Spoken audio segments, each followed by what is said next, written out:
a wonderful, wonderful, wonderful show because it all starts in the home. This is the other half, the fatherhood half of that equation. Good evening, Lady E. Good evening, Michael. Good evening. And let's see, a lot of stuff. I gotta say, uh, uh, the World Cup has just got me. Yeah, I don't know if it's got Mike. I don't think so. Yeah. I don't know if it's got you. I don't know if it's got Lady. Not like that, but it got me it's got me. Yeah. It got me. There's not a lot of sports going on. But Giants suck. But even if it was, the World Cup is just astounding. I mean, it's the world. And a soccer match, Mike, how long does a soccer match last? 90. I think it's 95 actually. 90 minutes. 95? 90 minutes? Anyway. It was 90 minutes. Yeah, it's in the 90s, right? Look. I think that's just when they have penalties and they delay the game and they just give you extra time to play. Watch the USA versus Australia. The whole game. The whole match. I never watched a whole soccer match in my life. A lot of running. It was riveting. Really, I was riveting. And then I said, well, I end up watching. I'm watching places I mean, Argentina against so. Look, because Fox has it on all day. Yeah. I mean, that soccer is something else. And the boys got skills. Yeah. With their feet. They got skills. Oh, it's amazing. Legs and feet. Look, and the crowds, the pageantry. Love it. Yes. And it's only good. USA is 2-0. I think they go again this week, and they might be get to the knockout round. See, I'm learning. Wow. And you know what else is a trip? There you go. This is a trip. No, I don't. The commentators are all, from all over the world. So, if you can hang with the accent for a minute, it's nice. It's like when I go to Europe or when I go outside the country, you get the BBC. Yeah. Right. And the BBC is nice. You ain't hear all these crazy people, right? And it's cool. So hanging with the commentators, doing commentary, the World Cup, I'm in. Let's see how it goes. Lord, and they got some stars. I don't know if I'm gonna start wearing jerseys, but I might. Get you a soccer jersey. I might. Been in for a year and a half now. I got me one when I went to Colombia. You got one? Yeah. Oh, of course. Yeah. Heck yeah. All right, yeah, you went to Colombia. Yeah. I was out there, man. Yeah, I know you was out with there. The people. They didn't run you out, huh? Of course not. They didn't know. I didn't say nothing. They thought I was them. That's true. That's true. What's up, Soul? Happy Father's Day. Man. Happy Father's Day to my son. Yeah. What's going on? Happy Father's Day, Pop. Yeah. I think it was on the Cosby Show. He said, he said, I brought you into this world, Theo, and I'll take you out too. And it was something like that. So thank you for bringing me in, and I'm glad you didn't have to take me out. No, man. That was I got scared a couple times along the way, but you was just messing with me, so it's all right. A little fear ain't never hurt no kid, just a little healthy fear, I should say, So I gotta say, Lady E, we had a pre-Father's Day treat. Can we tell them about the pre-Father's Day treat we had Friday night? Hey, Mike, you would have liked this. Okay. Yeah. You tell them. Oh, well, you help fill in the details. Hey, my sister and my mom, they gave us a little Father's Day gift. So we went up to the Claremont Hotel. And yeah, that's already nice right there, right? Little private room in the back. Small little room, bourbon tasting with fresh old cigars. Oh, brother.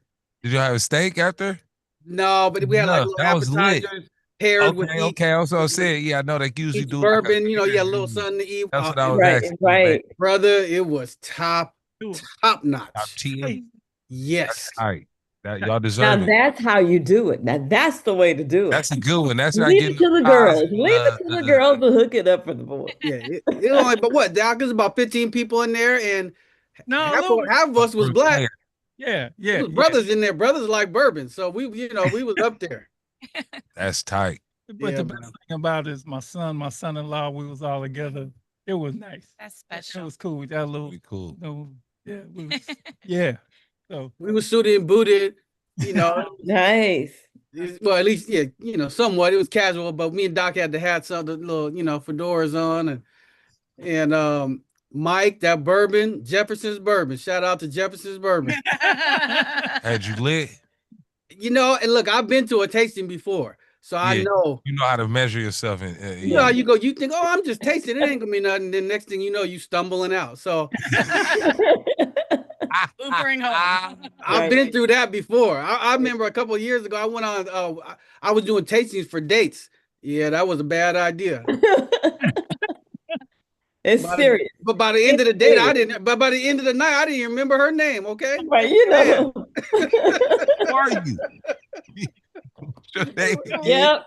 It was That's man. So, hilarious. but no, this was so I paced myself. It was really nice. Claremont, such a beautiful place. Yeah. Yeah, it is. Mike, It's ambiance. oh man, if they do that again, when they do it again, I'm gonna let you know, Mike. You will love it.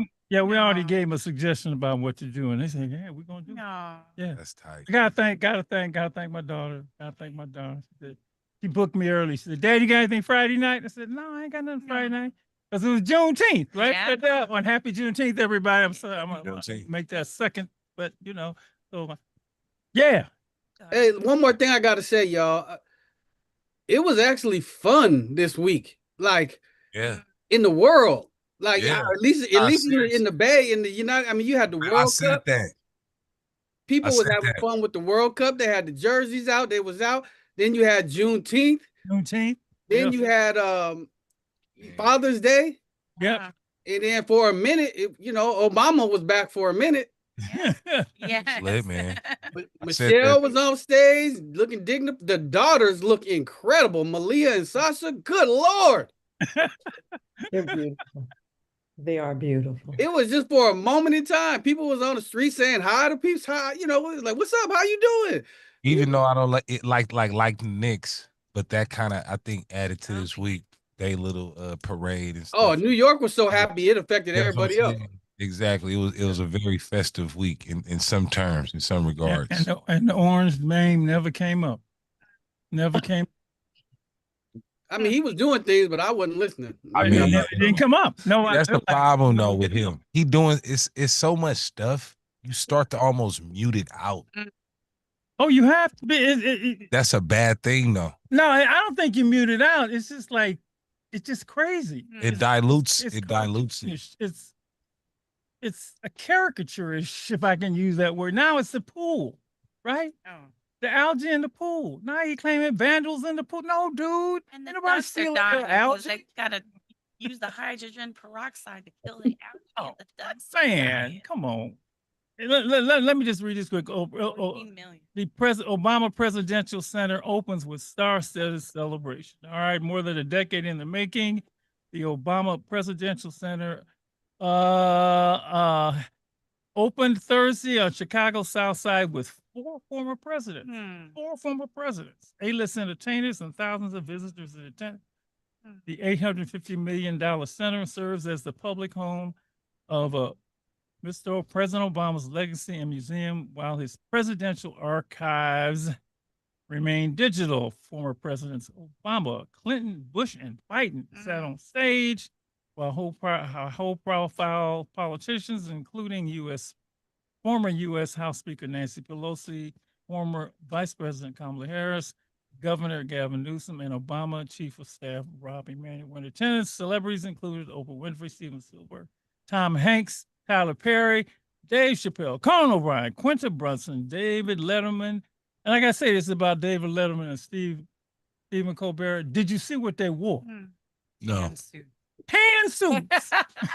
Oh, wow.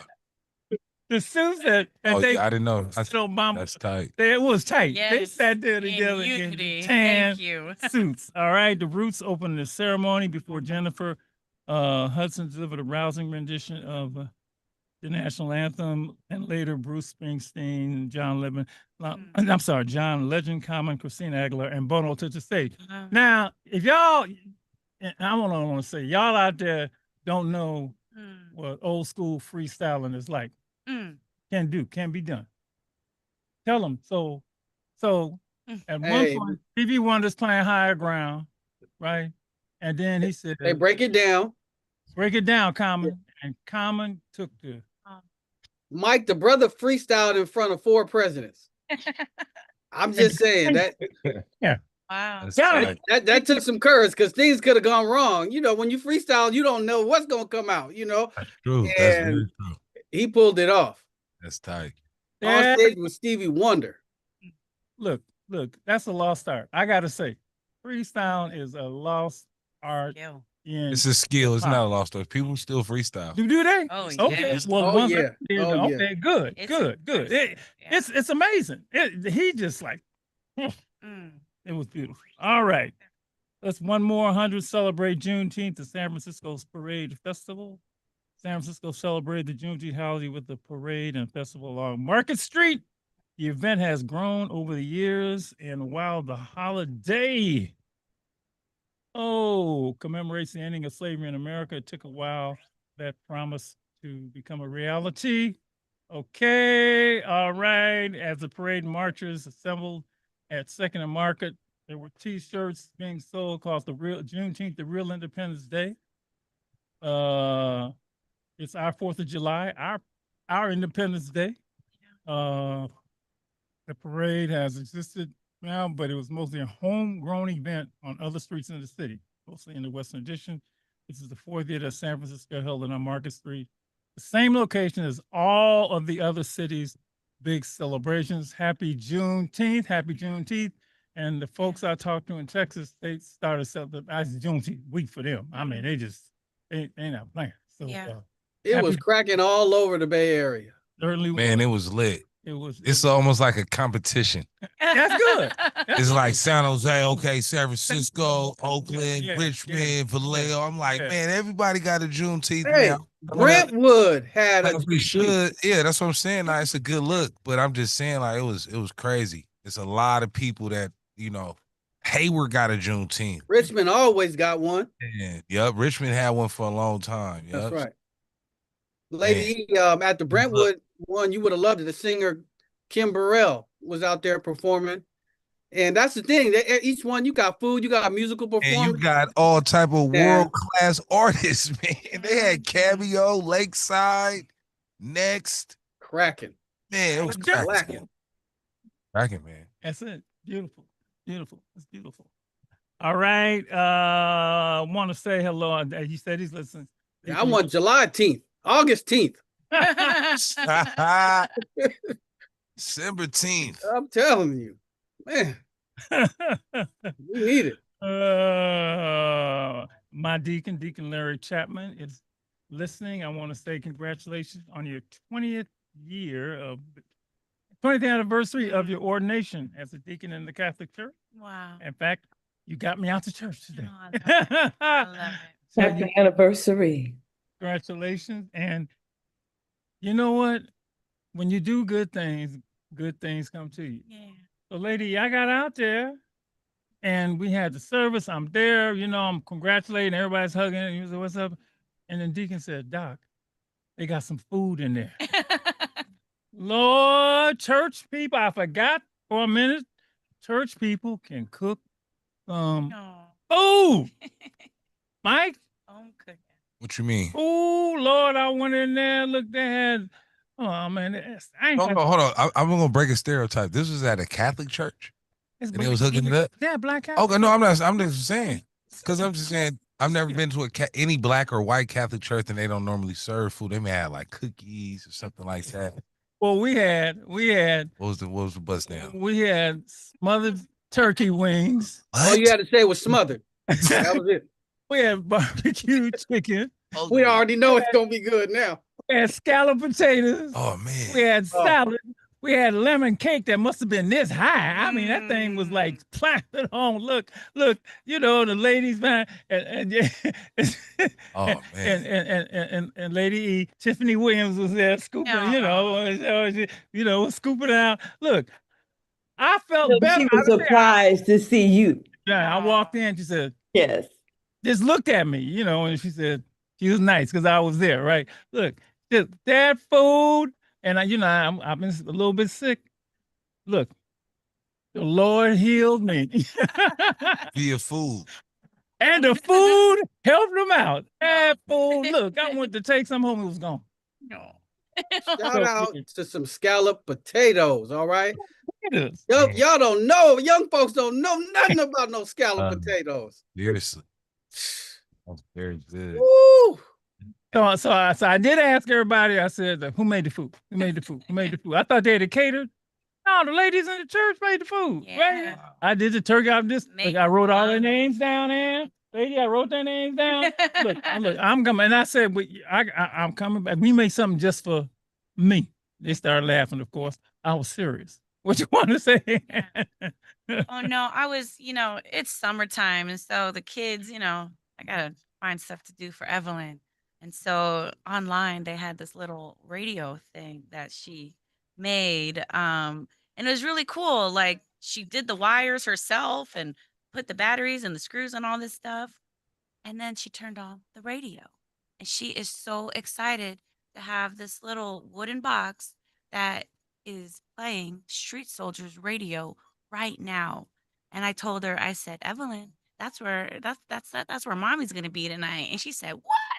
So I just wanted to say hello, my dear Evelyn. Thank you so much for tuning in to the one and only Street Soldiers radio. I love you. And yes, you can listen on the radio. You can talk to your Alexa. We are all over the place. So I just wanted to share that. Hi, Evelyn. How you doing? Evelyn can make it. Seriously, she be making stuff right in front of me. Hey, them STEM No, and activities. she make it work. Yeah. She put the battery in, like, Dr. Marshall, I'm gonna make this car. That girl, Yeah. I don't know what you're gonna do with her. Well, she's discovering music right now, like what she likes, and oh, I like this song. And I remember having the radio and the cassette tapes and things like that, and being able to thumb through the stations, and you just get a variety of music. And so it's just kind of it's just really special to watch her do it and to see her eyes just light up. Power She's like, radio. Marshall. Like, oh, cool. Hey, and when I was a little kid, my radio was everything. That was Yeah. my best friend. Yes. Yeah. Exactly. So I used to get in trouble. They'd be like, go to your room. I'd be like, okay. Perfect. Then my mom figured out. She was like, and give me the radio. I was like, oh, dang. But until then, I was good. So it was $10 and online you can find it and you can have your kids start doing it too. So highly recommend it. So it was just hi Evelyn. Hi, Evelyn. All right, let's get into it. It is Father's Day. It is Father's Day. It is all about the dads. 877-955-1061. It's our look, you out there, callers, you call in and tell us, salute dad. Salute the dad in your life. Salute dad, salute yourself. And we call this the joys of fatherhood. The joys of fatherhood. The joys of fatherhood. And I just want you to acknowledge those people who are dads. Dad is Mike, I ask this question every year to the kids at the club. And it's a trick question, I admit. And I ask them, who's the most important parent? And Mike, I want to say this year was the first year in the many years that I've asked that question. Wow. That almost all of the kids said both. Usually it's been a lot of mom, a little dad, a little bit of both. But almost every kid said both are equally important. And to me, that was, yeah. And then I asked them why, and they gave a variety of reasons. And it was an audience, and it was a group of kids that didn't have a father in their life, that does have a father in their life. Some live with their dad, some don't live with their dad, but they all said both are important. So, I asked them, typical question: there's a saying that it all starts in the home, and all of them said, is that right? And they said, yeah, it all starts in the home. And then I put up today's you know, if you ever go to church, and which you ever go to when you go to church, right? Just went to church. There's a theme that the minister always has for a sermon. So I said, the theme for this lesson is, you may not be able to do anything about the family you come from, but you can do everything about the family you create. Wow. That's the theme. That's That's why it's up there. And that leads into this conversation. And one thing, when you have a conversation with young people, you're going to get the real. You might not get it from grown-ups, but you're going to get it from the real. So I got some notes that they took, which we will be discussing. Start recording them. You know, we've done that. Couple clips. Yeah. I've done that before. Do, but the classroom's also kind of a Sacred place. Yeah. Yeah. You gotta let them know beforehand, you know, that they're gonna do it. And I gotta say, those kids are just great, you know, and they went up to the they're board cool. and they broke into groups and get the answers to some of these questions. But let's get into this. I want to hear from folks. I want you to salute fathers, your dad, Dad. If you could call in and talk about a joy that you had from being a father, that's really, I'd like to begin there. 877-955-1061, 877-955-1061. Yes. Let me, I gotta say, first of all, my son is a great dad. Yes. My son is a great dad. What can I say? He's I see him with my grandchildren. He's fantastic, you know. I don't know what I can say, you know. I gotta thank him for being, you know, his kids love him. They know they can depend on him. He got them. Let's put it like that. And we always talk about the values that dads bring to the situation. They got him. So and Doc, let me say this about you. For at least the first 16 years of my life, I literally thought you were Superman. Oh. Like, and looking back, you were just a black man trying to survive, you know what I mean? But in my mind, I looked up to you like you had a cape on, like you were Superman. And you still are that to me. Don't get me wrong, it never really ended, but the value of that, because my son said something to me this morning. You know, I told him he was a little bit afraid to do something, and I was like, it's okay. You know, I said, I get afraid too. He said, you're never afraid. And I was like, oh, if you only knew. But that's how I saw you. And just to have that, whether it was true or not, just the belief, the way I looked up to you, I can't even describe how powerful that is. Thank you for giving me that image of someone who, I could reach out and touch, but was also bigger than life itself. And I hope I can be somewhat like that to my own son as well. Thank you. 877-955-1061, 877-955-1061. Saluting dads. Tell me a joy of fatherhood. Tell me a joy of fatherhood. Please do that. This is the Father's Day show. It's funny that you said, Malcolm, because that's the way I felt about my dad. Oh. I mean, I really thought he was like, and I say this to people all the time, I didn't need no comic book superhero. I didn't need Batman, Aquaman, Spider-Man. But I had him right there. And I'm telling you, he was like, number one, I just like, you gonna take care of all of us? That was the thing that got me, man. You really gonna take care of all of us? Seriously? And I used to, when he was alive, I would get him on the phone when we were doing the show, and I would tell him, thank you for not taking penitentiary chances with your children. And he was like, why are you thanking me for that? Because, like, of course, but I really did, because there were so many young people I worked with. Some dads did do that. So, yeah, that my father, man, that's a whole nother thing now.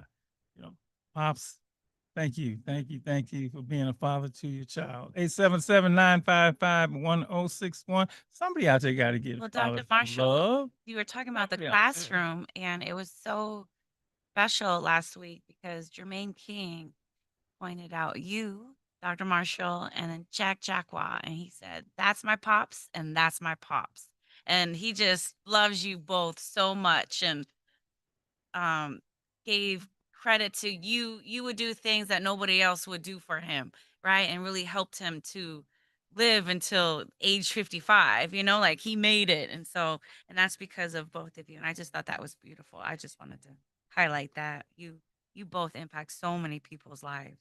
Well, I Such got a the positive community, way. and that's the community father thing. Yeah. I got that from, Malcolm and Martin and Megger, Yeah. Oh, I just extended, because when you a dad to everybody. You know yeah. how mothers are. Yeah. A mom, when mothers, they mama everybody. So yeah. I'm sorry, Lady E. Oh, I love What? when Mrs. Stell talks and shares a little bit Okay. about Okay. her dad. And so I was gonna ask Mrs. Stell if you could share a Okay. special Okay. We get memory. some calls in here saluting dads. Come on now, y'all be don't be 877-955. Call and give the father some love. And a dad call in and talk about the joy Yeah. of being a dad. Okay, Lady E. Mrs. Stell wants to. Oh yeah, Talk about yeah. your dad. Talk about my dad. I'm a daddy's girl, and I'm one of those that's I never did grow up to get to the point where I would call him dad. He was always daddy. Mm. I'm old, and daddy was definitely that one for me. He was brilliant. First of all, he was fine. My daddy was a good-looking man, okay? He was, he was, and he just had this presence. I've seen the pictures. Oh, Oh, Oh, smooth. he was a good-looking man, and he sang like Brooke Benton. He had a voice, he had presence, he was brilliant, and oh my goodness, a role model. And he was also kind of scary. We didn't mess around when Daddy said that made it all happen. Mm. But yeah, my dad had probably a bigger impact on me than my mother. Wow. Yeah, because Times too. he was just poised and powerful and no nonsense. You ask him a question and he had the answer. Oh my goodness. So yeah, he didn't make it to 65. I thought, Daddy, you didn't make it to get your Social Security. That was horrible for me. And at the same time, he was so impactful that I knew as a grieving daughter that I still had to stand, deliver, show up, handle your business, because that is what my dad would expect from me. And I was not going to disappoint my dad. He passed just before Father's Day. And silly me, on Father's Day, I did not miss going out, getting the card and the shirt and just having my whole little, I don't know. Yeah, Daddy just meant the world to me. Got a Thank call? you for sharing. Yes. All right. Thank you. Father's Day. Joys of fatherhood. Celebrating fatherhood. You're all street soldiers. What's your name? Where you calling from? Brother Daryl Muhammad, What's up, man? How are peace you? to the God and Goddess. Lady E, peace to the Goddess. Oh my God. What's up, brother? Thank you. Blessings and peace to you. as well. I've been doing good, brother. I have metastatic stage 4 prostate cancer. Yeah, yes. I'm doing well. My family is well. I'm here to speak on fatherhood. Yes, sir. I'm a father and I'm a legal guardian of 2 children. They both have 2 different fathers. I have 2 of my own, but my wife has 4 children total. Mm. So the blessing of fatherhood for me, I'm able to make a difference in my children's lives, and they have given me unconditional love that I am successful, I'm blessed, I'm loved, I'm cherished, and I'm extremely happy. Yeah, man. It's good to hear from you, man. Really. I thank y'all for all y'all have done for me. Lady E, you too. Dr. J, you too. Wilbur Jiggets, my father's friend. Yeah. I've been very fortunate to go through the street soldier class. It has helped me to help other people at California State University, East Bay, where they just honored me at the Juneteenth Oakland Ballers game. Oh, that's right, brother, amazing. brother Gerald. Wow. Congratulations. Well, that's great, man. Congratulations. That's Congratulations. great.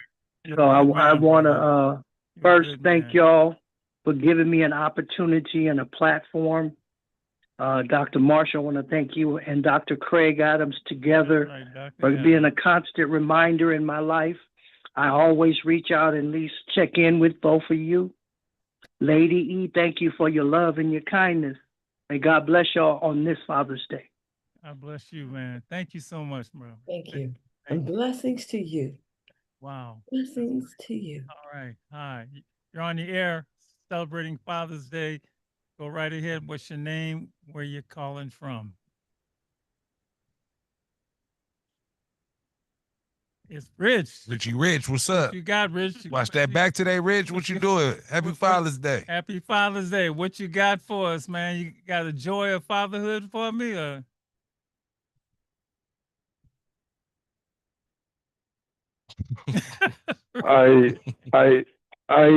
I question God. I question the Bible. I got so many theories and other literature and old stories that are not biblical from other parts of the world. I don't know what to say, you know, so many gods and stuff. So my question to you, Marshall, Mr. Marshall and Lady Estelle, I know you believe in God, and God, you could also, I assume you guys call him your father. And can you explain to me what he wants from us, why we exist, in your point of view, and what he wants from us humans? That's a Father's Day question that we don't know if we can tackle today, but Lady E, if you want to give us I don't want to step over the father of this organization yes. and this. So did you want to share anything, Dr. Marshall, as your thoughts about what, you know? Well, Mike, we were talking about fathers, right? We're talking about fathers. We're not talking about heavenly fathers or religious fathers, all of that. You know, that's a whole nother discussion, right? I want to keep this on. I don't want to talk about people being dads to their children. That kind of thing. If it's all right with you.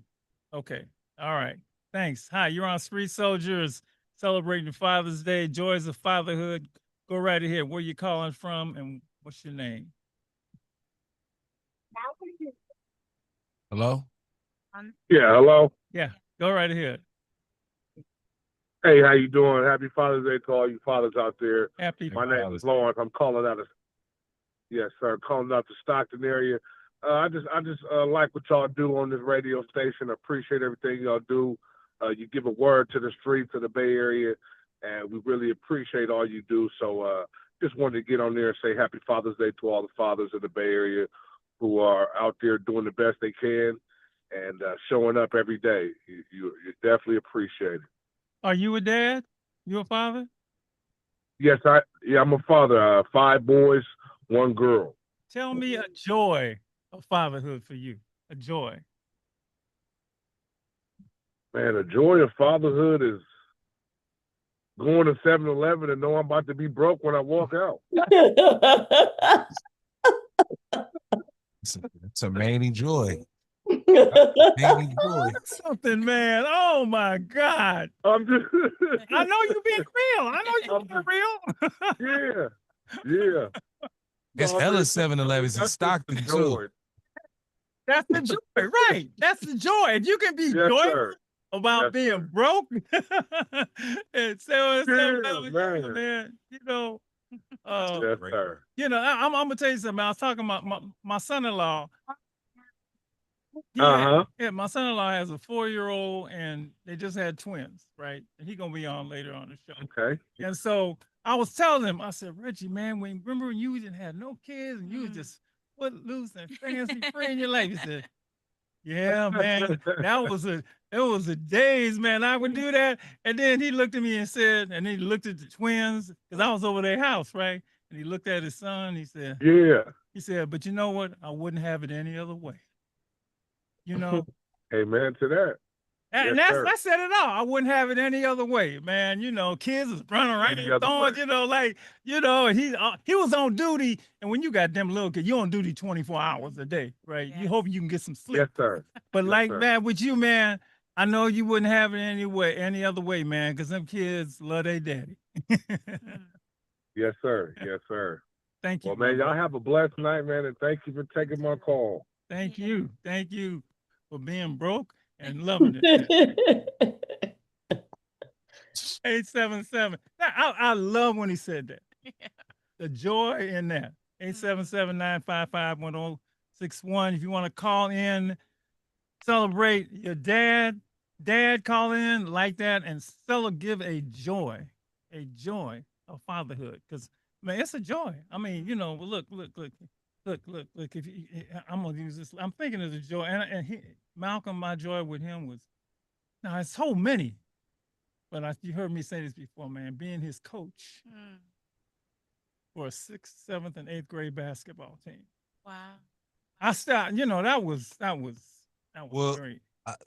I'm sorry to cut you off, but my dad always talks about that about me. He's like, "Well, coach you." He coached me like 2-3 years, but I think what's tight about that, when you're the coach, you kind of got to let the kid do the kid.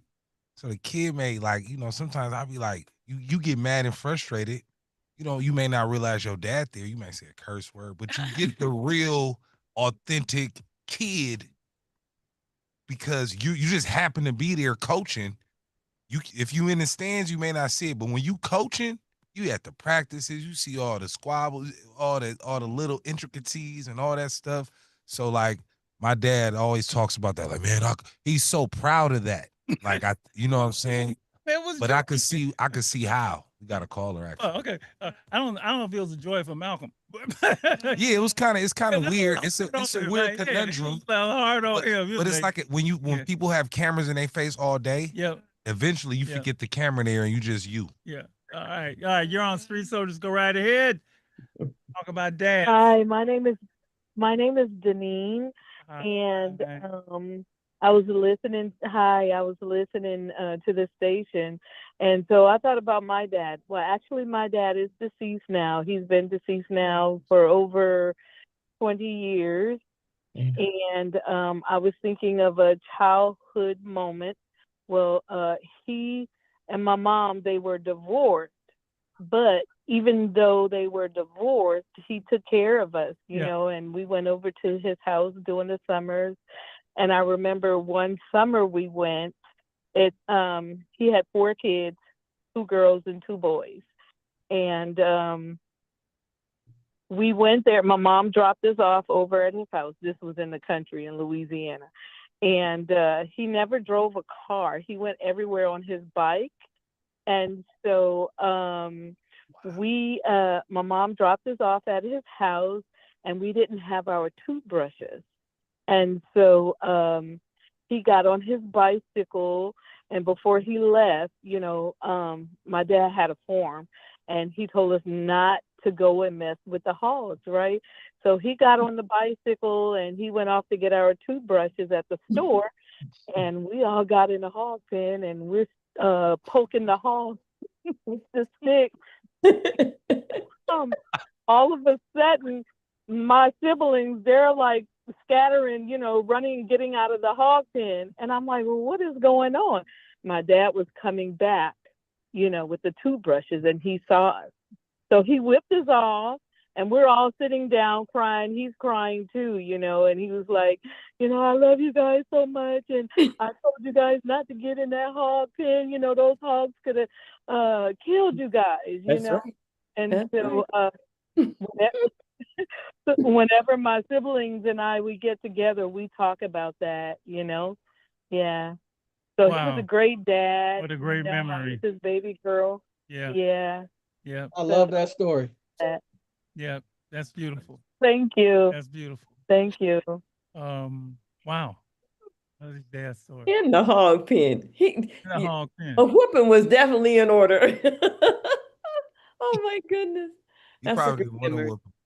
I That's didn't get a lot of good whoopings from my dad. Me personally, I'm 41. I got whoopings, people. Hey, I'm in the 90s, baby. I got whoopings sometimes.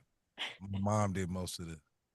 My mom and my grandma. Oh, Mine you lucky was because I'm still My traumatized. dad hardly whooped me. He probably whooped me like 6 times, and then he whooped me more than he really didn't whoop my sisters like that. Well, you ain't, Yeah. yeah. I hope not. Yeah, of course Yeah. not. No, my dad was a whooping guy. Yeah. Oh yeah. The magic words were wait till your father get home. Oh yeah. I don't want to ever hear them words ever again. Now see, okay. Let me just leave that alone. Yeah, that's right. I didn't say you did it. I just said I was scared. There were more words than whoopings. Let's put it like that. Okay. You was when it came to discipline, you was more like Malcolm than Martin. I'm joking. 877-955-1061. Celebrating fatherhood. If you're a dad, call and tell us the joy of fatherhood for you. And if you want to just call and celebrate your father, your stepfather, your grandfather, those father figures, all of them, let me know when the call comes back. I asked the young people, one of the questions, Lady, how do we put that question to the kids? What qualities should a father have? Right? Oh, that's a great question. Was a great question. And here's what they rate. It said a father should be present, listening, loving, wise, protective, understanding, caring, a man of God, emotionally intelligent. Oh, he's just smart. How old is this kid? Between 15 and 22. Gentle, encouraging, patient, a provider, and wise. And we stopped the list because we could have got more. Now, a couple of things. And then right after that, I said, should that be that way? I don't know how I put it. I said, whether they live with you or not. Can they be all of can they be all of these things, whether they live in the home with you or not? Okay, and before we go into that, let me just back up to if I may, back up to the question the caller had in terms of taking the question to a spiritual level. Okay. All of those qualities that you listed, all those characteristics that the young people said a father should have, are those things that are directly related to our Heavenly Father. Who He is, what He does, what He wants and expects, who He is, what He does, and what He gives is indeed that He wants and expects from us. And then that other thing that we don't necessarily bring out, the love, forgiveness, and patience, the understanding that was included. So from a Heavenly Father perspective to the earthly Father, all of those things we receive, we see, we want, we get from Him, and then we should be able to give to others, especially our children. Well said. So if He's on the line, consider that as a part of the response to your question. What He wants from you is for you to work on being and receiving and giving and doing all that He has given and done for you in the way that you are able. Rich, you're a lucky man. You got an answer to a question that you might not necessarily get anywhere else. Just consider that. Yes. All right. Now, going back to the kids and what they said and what you asked, if a dad can be a dad, whether he's in the house or not. They said, absolutely. And in many ways they expected him to. You know, you don't get off the hook, basically is what they were saying, because you're not living with him. And that's a conversation I have with men all the time who I don't think get what the young person is missing when they're not being a father to their child. Or not in the home, or not, or both.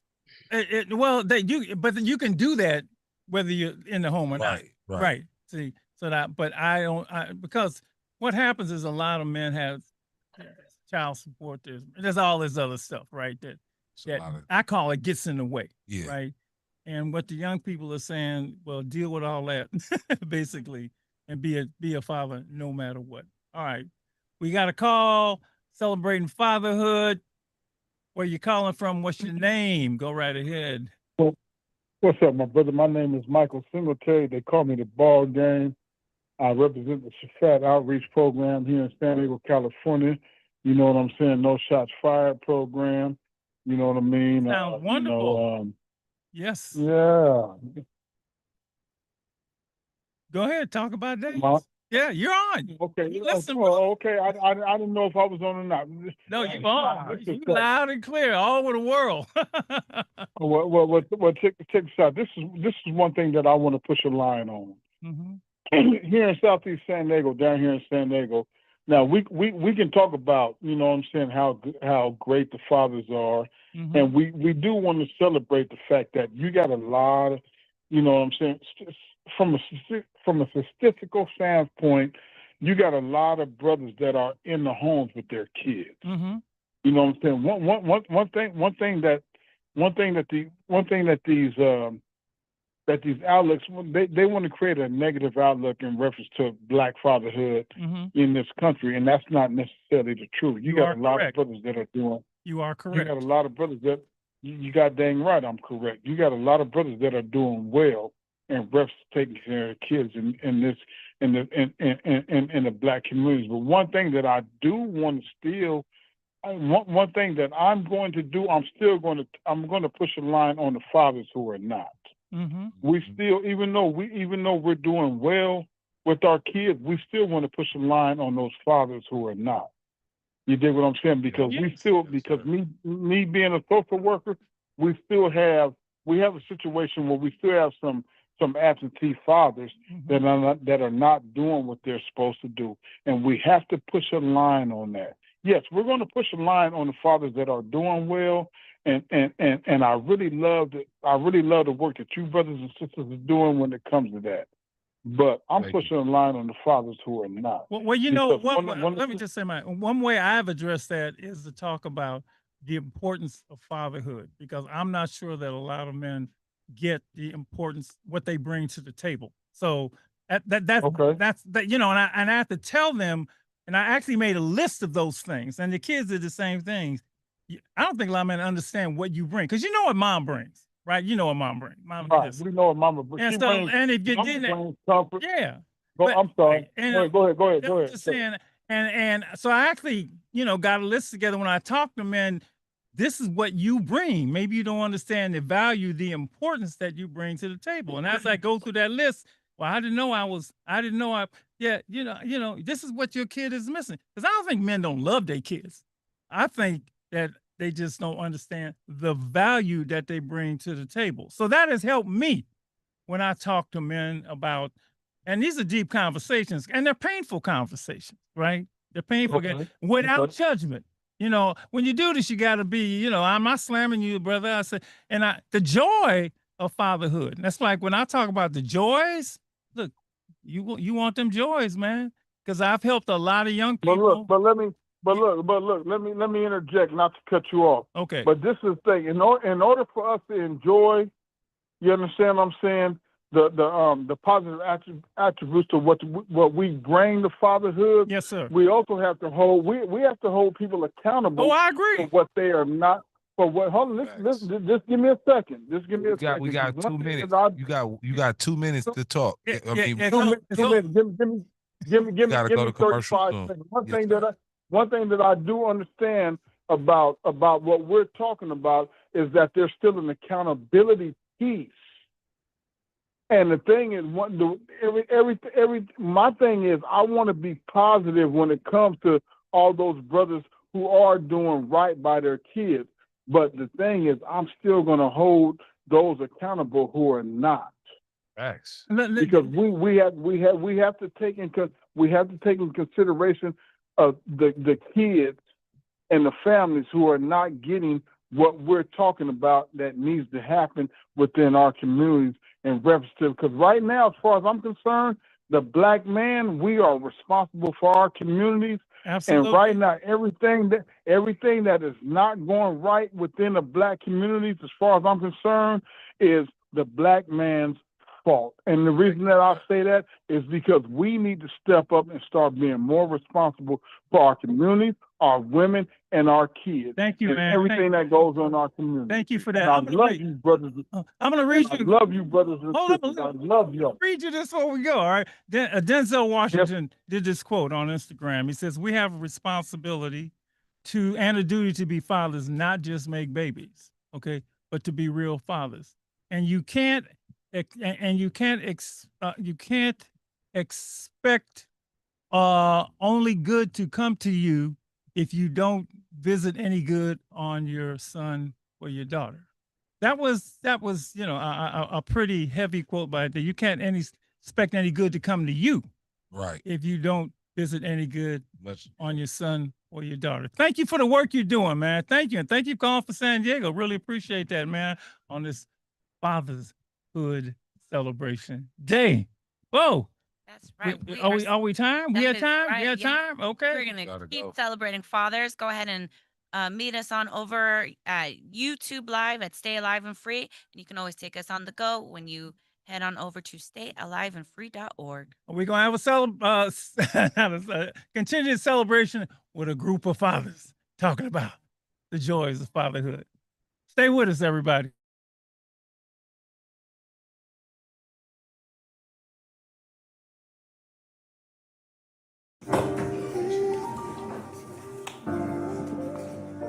And the reason that I say that is because this our community, our women, and our kids. Thank you, man. Everything that goes on our thank you for that. I love you, brother. I'm gonna read you. Love you, brother. I'm gonna read you this one we go, all right? Yeah.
Happy Father's Day, y'all.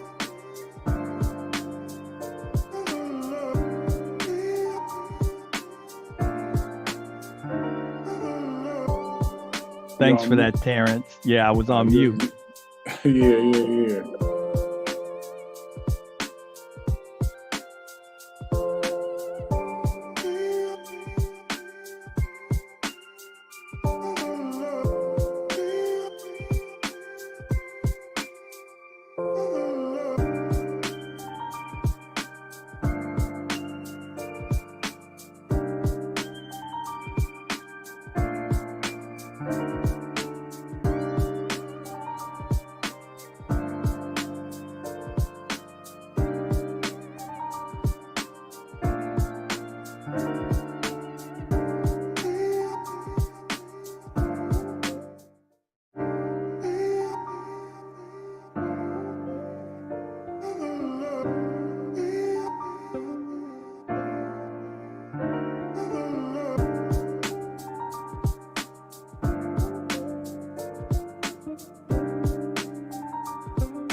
Hour number two, alive and free, Street Soldiers Radio. What a first hour with our live audience. We're celebrating Father's Day, celebrating the joys of fatherhood. And we're going to be joined by a bunch of dads. We're going to talk about the joys of fatherhood. So, let me just say to the group that's assembled so far, happy Father's Day. Happy Father's Day. Happy Father's Day. Happy Father's Day. And there's supposed to be 12 of y'all. I only see 7. But as they come in, we will jump and join in the conversation. So let me see who I got so far.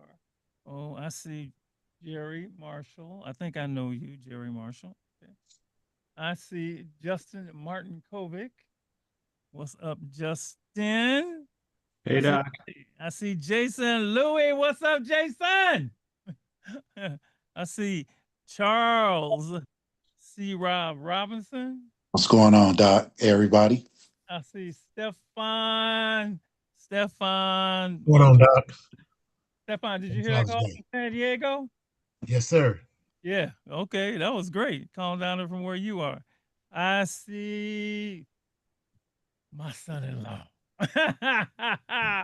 Reginald Williams, and let me see. Who am I waiting? I'm waiting Zach D. I'm waiting on Khalid. I'm waiting on Reggie Daniels.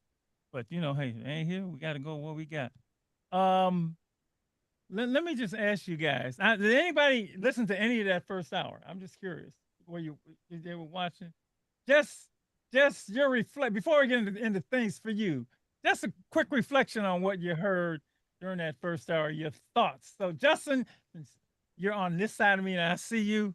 By the way, welcome to the show, sir. Just your thoughts on what you heard that first hour.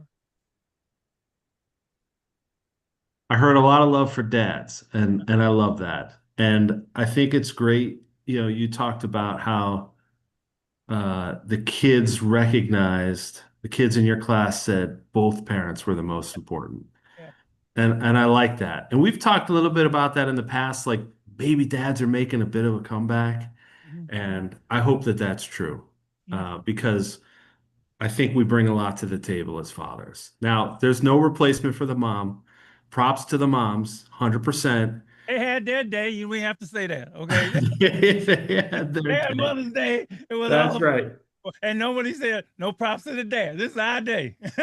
That's right. But I think dads have a lot to bring and really round out the growth of a child. So props to all the dads on the call today. Thank you. Jason, your thoughts about that first hour? Well, I only caught the last 10 minutes before I jumped on the Zoom, but I get it. One thing that I would say is I belong to a lot of men's groups, and there's no manual on how to be a dad. There's no book you can read. So talking about being a dad, whether it's in the company of women or not, but talking about being a dad is very, very helpful because very few people talk about that. So I really appreciate any forum that I can get in where people share best practices about being a good father. Anybody else from that first hour, or else we can jump into my new stuff? Look, it's our day. It's Father's Day, and look, I'll say this for me. You guys know, I had a lot of great things in my life, but my biggest joy has been being a father, being a dad. There's no doubt about it, man. I think it's the best word in the English language, any other language, padre, whatever you want to call it, being a father. It's just marvelous. So let's start this way. Doc, real quick, I just want for that first hour was Malcolm when he said about wait till your dad gets home. I know that one well, Malcolm. I can relate. When that key would open that door, you could hear a pin drop. But before that key turned, we was running wild. But my father was the type when you heard that key or that car pull up, it was lights out. Everybody, we was quiet. We was quiet. And getting woke up 3 a.m. because you didn't do your dishes. Oh no, you doing those dishes? Get up right now. So I think what struck me, and you're making me think, is how Malcolm described me and how I described my father as superhero. I really did think my dad was, and I say all the time, I didn't need, you know, Spider-Man, Batman, the Incredible Hulk. I had it right there, right, right there, and then he's describing me that way. I'm like, oh Lord, what did I do to my son? And I thought that was just these little revelations come out when you talk about dads. Let's do this. So let's start out with. I'm gonna ask you, how many kids you got, their ages, blah, blah, blah. Some of y'all got grown folks, grown kids. Some of y'all like this one, like my son-in-law, he probably glad to be on the call because as soon as he gets, he's going back good. So start with the ages of your children and let's start with one joy. One joy. Because there's plenty of joys, I think, but let's start with one joy. We just go around and get one joy from you being a dad. So Terrence, you are first. What's up? Good to see you. I knew you was gonna call me first too. and I'm sitting here just was thinking about some joys with my son. I also got two stepsons through marriage, so, and then I got an older daughter as well. So got a 4-piece. You started kind of early there. But the best. Say the age. Can you say the age? You can say mid-20s. I mean, you don't have to give exact ages because you probably can't remember. You get so weird. I'd say my daughter in her 30s. About, I think 36. Step kids, they're in their 30s as well, and then junior 27. So. Okay. And then I got a couple good memories. I got a good memory with well, I'll say the memory I got with my step boys first. Can I give a couple? Yeah, couple memories. Yeah. So when me and my wife was gonna get married, we had to set it up to go get for them to go get fitted for their tuxes. So, I didn't reach out to them too much, but they was kind of slacking on going to get fitted for their tuxes. So I gave them a call and said, hey, if y'all need me to come get y'all and take y'all to go get suited up, I'm available. So that was a good moment. I felt that was a big moment for me on that note with the step kids. And then a good memory with my son just kind of a couple years ago. He was getting ready for an interview for a TSA interview, and I took him to get a couple suits. So just to get him suited up and see him looking dapper, that was real big. Joy for you. Thank you, sir. Yes, sir. Yes, sir. My illustrious baby brother, Jerry Marshall. What's up, man? Hey, Doc, how you doing? And happy Father's Day to everyone. So I believe the question is, how many daughters? How many do you have? I have 2 daughters, Tricia and Narcika. I had little princesses who are now grown queens. One's 43 and the other is 41. And I guess the most proud moment I have is when they introduce me to their friends or their acquaintance and they say, this is my dad. And I always get the reaction that they say, wow, this is your dad? And I'm always thinking, okay, what did I do? But it's what the stories they have told about what I've done for them that makes them think I'm this like super dad or something like that. And so those are those moments that I say, okay. And they always tell me, you did a good job raising your daughters, right? So all right. Those are the things that stand out for me. Great beginning. Justin, you're next in my screen. All right. So I have one daughter. Her name is Grace. She's 12 years old. I mean, one of the things I love, and Jerry, you made me think of it, is when she says, Dad, you're so strong. You're so, I can't believe how strong you are. I think we have all probably had that. It might not be true, but it feels good. To her, it's true, and it feels good. But the real answer here is when there's nothing that makes me happier or prouder than when I see my girl go through something hard and she needs courage and strength and she finds it and she gets through and she comes out the other side and she's better for it. And I'll tell you a quick story if it's okay. Yes. You know, girls have a tough time in school sometimes because they got mean girls in school. And my daughter had a particular bully who was verbal and physical, and she had to debate this girl in science class and put this whole science debate together against, of all people, the mean girl, the bully. And she was scared by it. She was like, "Can you believe what I have to do?" And of all things, I got this really hard thing I gotta debate.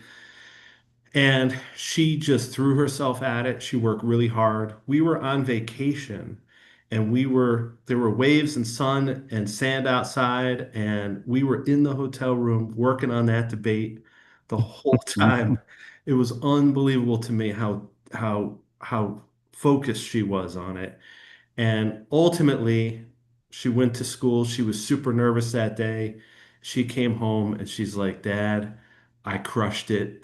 Like all the girls voted for me. I totally, not only did I win, I won overwhelmingly. Like it wasn't even close." And I was so proud of her. So when you see your kid go through that and they come out the other side, it's like, it's the best feeling in the world. Woo!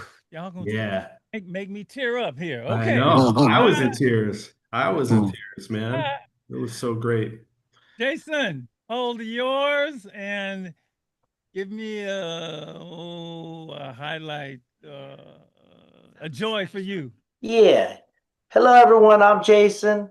I know a couple of these guys on this call.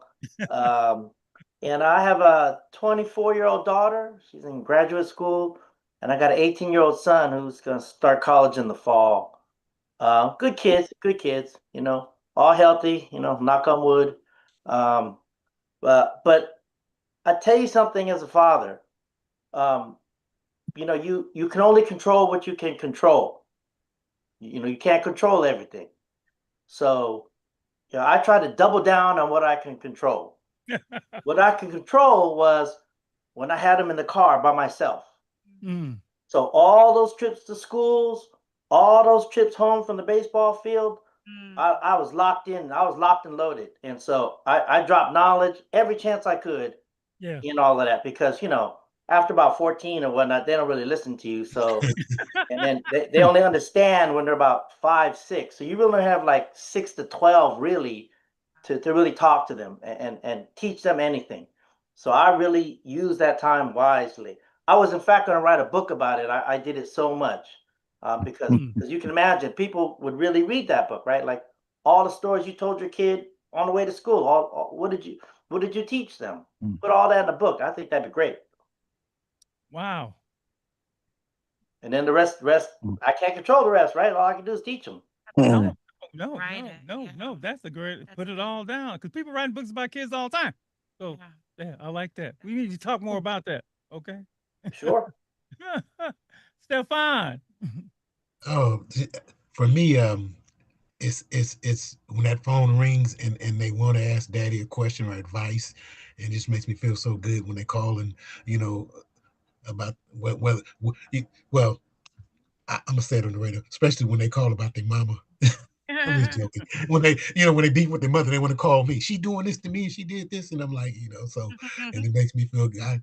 My little get back, but just the joy of them being able to call me whenever, and I'm able to pick up that phone, and they want to talk to their dad about something they're going through, and I'm able to give them encourage and give them the advice they need, and hopefully they take it. Sometimes they don't, sometimes they do, but just the fact that they know they can call me, and they do. They know they can call. That's what's important. That's what's important.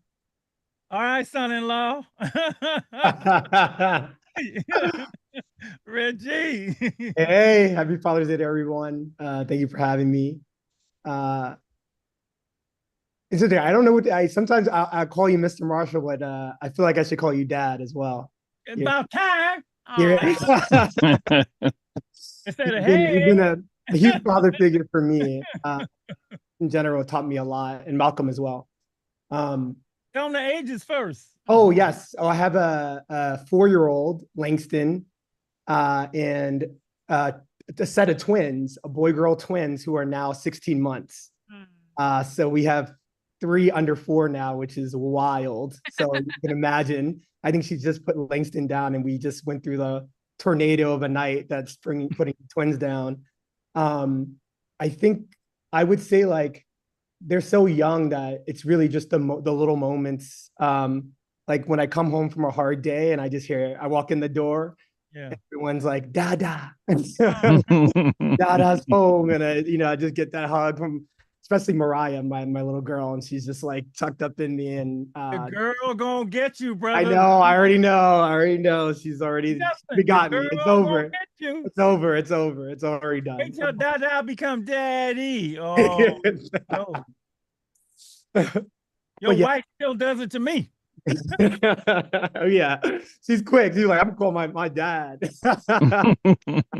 So I hope I'm that for my daughter over time. But just these moments of just knowing that like they don't care about anything else. They don't care about my schedule or how hard that meeting was or whatever. They just care for that I'm there for them, and makes everything else okay, I guess. So those are my favorite. Reggie, what's the twins' name? Maxwell and Mariah. Thank you. Mariah, and Langston's the oldest. Dr. Reggie Daniels, another Reggie. Hey, Doc. What's up, my brother? Man, I'm just happy to be here. Happy to see all you brothers shining bright on Father's Day. Tell me the age of yours and a joy, a fatherhood joy for you. Yeah, so my parenting experience has been vast and interesting. My kids range from 12 to 40. I was a high school dad. Let me say this to the fathers, it's a very different experience of parenting in this millennial than it was for my adult children. There's so many distractions, the media, the whole trip.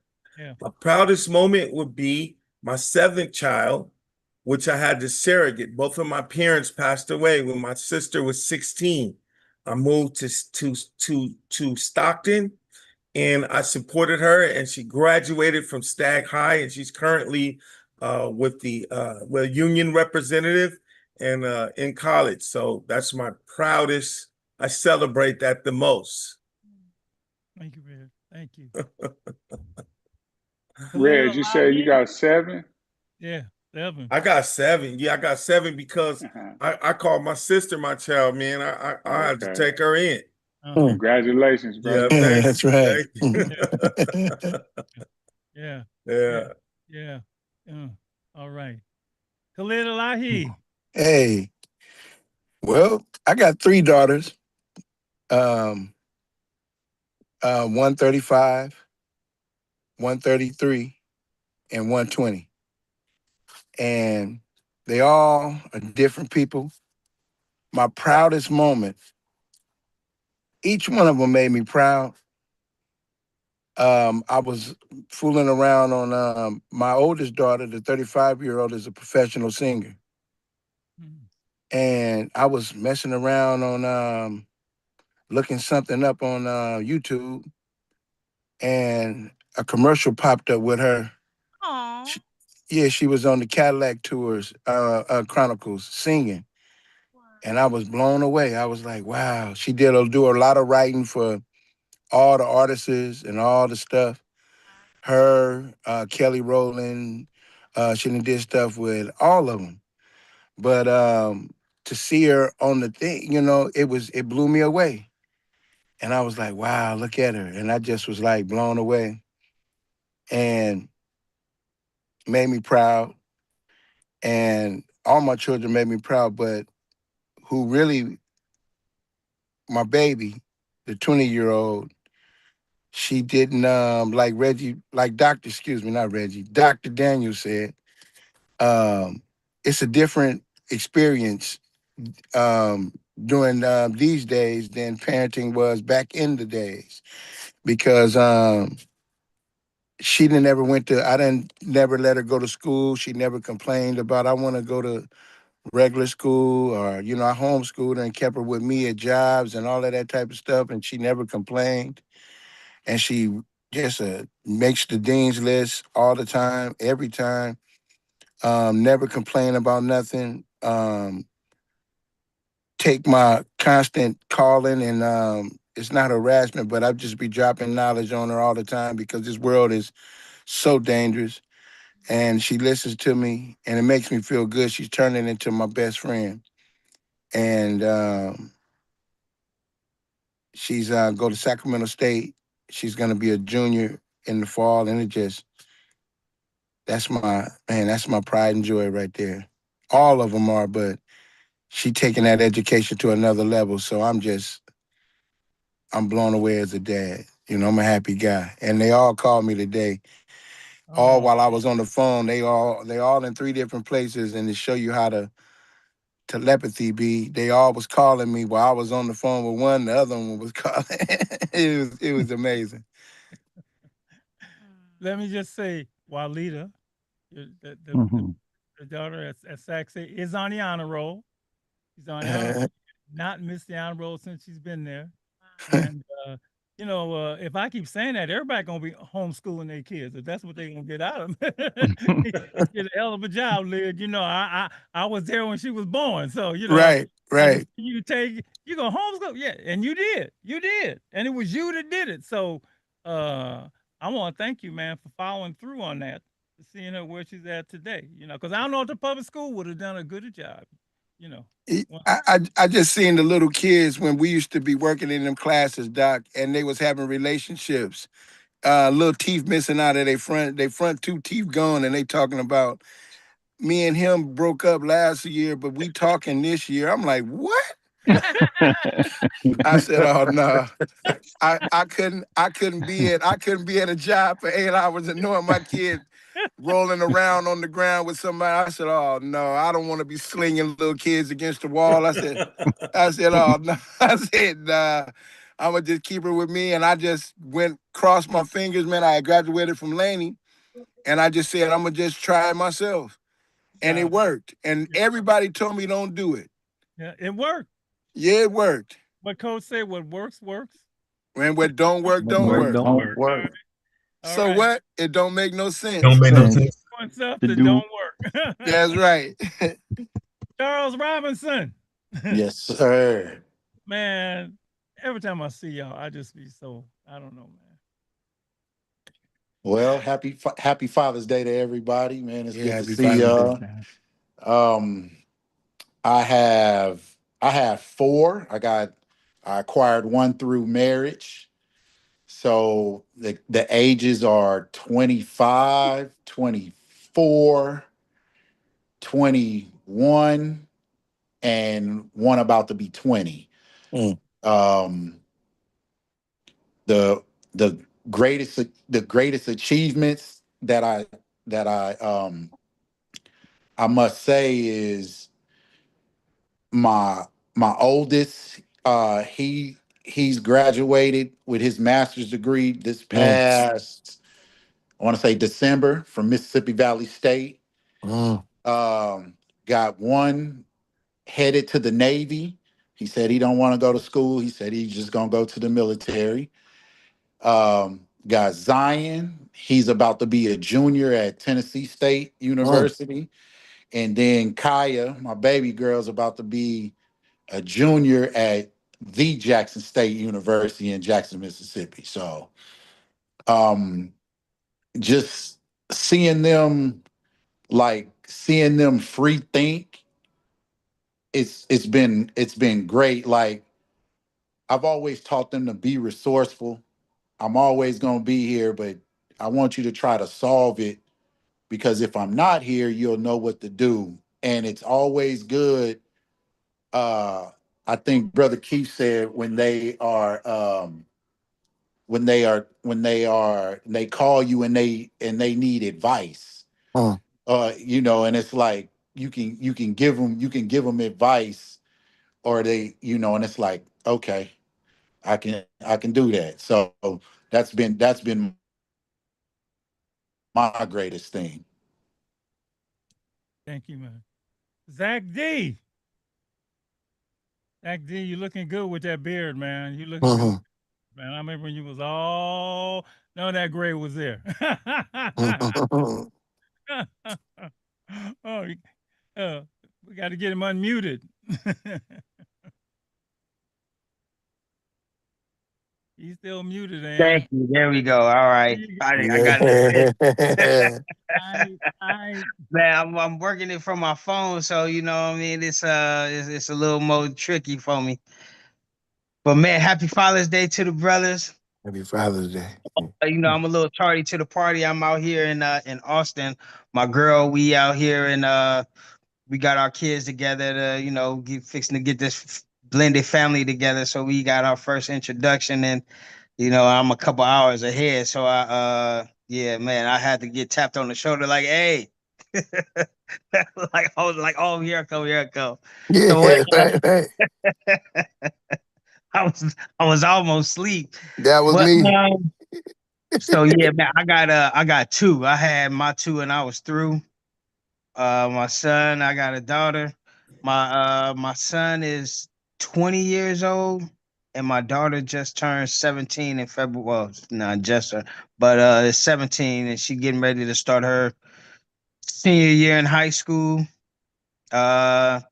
She, we doing some college tours, and we saw Stanford, and Cal is at the top of the list right now. Ohio State is behind that, and Rice and what she said, Rice and I think Wisconsin is tied for third, but we ain't hit no black colleges yet, so that's on the up and coming.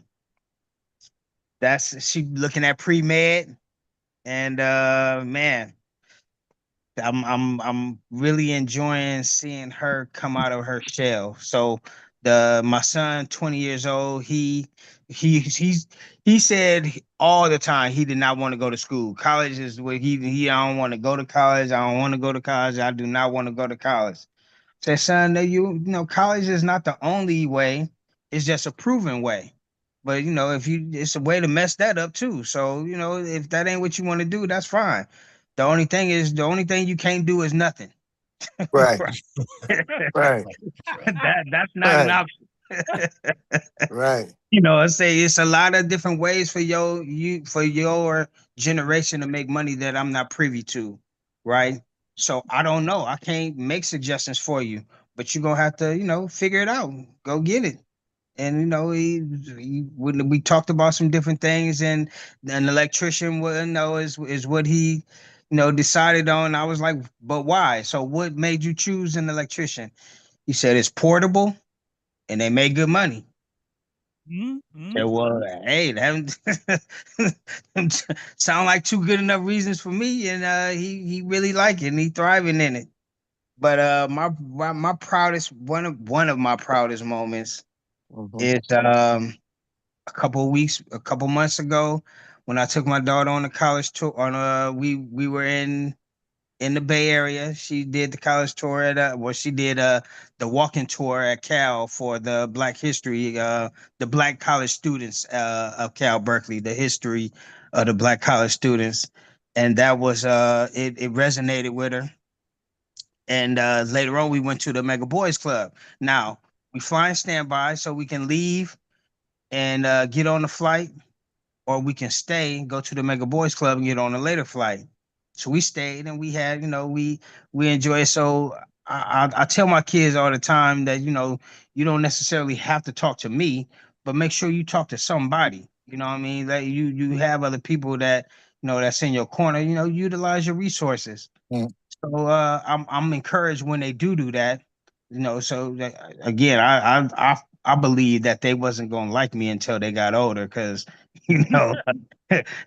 daddy talk about wants and needs, not, what I'm saying, like, man, we're not gonna work with what you want. We're gonna talk about what you need and then get to the want. So yeah, you got that kind of daddy. So Now, when you get to the Mega Boys Club and you hear people talking about Zachary this and Zachary that, and and then you hear the youngsters that going through, saying what they saying, and then hear me talking there. It's different than the daddy, just the everyday. It hit a little different now. Now it's like, man, like these people listen to what you say, like these people revere, the things that got to talk like, like, what I'm saying? And then I'm hearing them saying stuff that you've been saying, like, like, okay, like, so long story, we get to the airport, we missed the flights, we stayed in the airport all night until 5 o'clock. We didn't leave till 5, 6 o'clock in the morning. So she upset. That was when that was when TSA wasn't getting paid. So now the next day she gotta leave out, and it's bananas. She ain't make the flight. So she ready to lose it. She ready to, what shit crash out, the kids say. And when I came to talk to her, I was like, I know you ready to leave, and you pissed off and all the stuff or whatever. She's like, no, what you said, it helped. It calmed me down. Like, actually I feel better. Like, I appreciate it. I was like, what? Like, you let me talk you off the ledge? Like, you listen to me? You know what I mean? But it was really, just that time just spending a day at the Mega Boys Club to, just to tighten our relationship was, man, big, just for her, and to see the growth, is the main thing in her and my son. Like I say, you don't have to get it from me. Just, make sure you get it from, the people that love you, that got your best interest at heart. But then for you to be able to see that I ain't gonna force it, but it's here for you. That's major, when you see the seeds that you planting, and you see the buzz, and you see what flourishes and whatnot, and they do be listening. It's like, man, that's what's up. Thank you. I'm gonna give you just, for me, I got 3. I think everybody know that. My son, Malcolm. Damn, that boy is old now. He's 55. Don't tell Malcolm he's 55. Just in the range. He don't care. He say he old as dirt. but I then said, well, I'm older than you you, got so two I girls ain't too, tripping. so. All right, then I got one in the 40s and one almost 40. How's that? All right, and 6 grandkids, but we're gonna leave that alone. But I'm gonna share this one because it covers the the boy and both girls. A wonderful moment for me. What do I call it? What do I call it? A joy of fatherhood for me was teaching them all how to drive. That was just extraordinary, man. Because I remember with each one of them, mom said, I ain't teaching them. No, I ain't gonna do it. I said, no, I ain't doing. You do it. And each one of them was different. Teaching Malcolm was different. Uh, uh, and then teaching, Sydney was different. Sydney was an adventure. And then teaching Cassie was different, but Dad was there to teach them. I mean, I get to do that. Yeah. They depended on me to teach them how to drive. Learn. It's funny. I got some kids ain't learn how to drive, and they 25. And they haven't learned how to drive yet. You want to drive? Look, you can't take Waymos and Lyft the rest of your life. And it was just so much fun being behind the wheel because you got to be patient. It was a blast. It was a blast. And I'm gonna do one more because this is my son, Joy, teaching him to tie a tie. Yes. You got a male, you got a son. It's almost a rites of passage. Right. Because because I remember my dad taught me how to tie a tie. I could tie a Wednesday night and a forehand today. And I learned it from it. And it's really the same thing. Put me in front of the mirror, you do that, and I put Malcolm in front of the mirror and do that.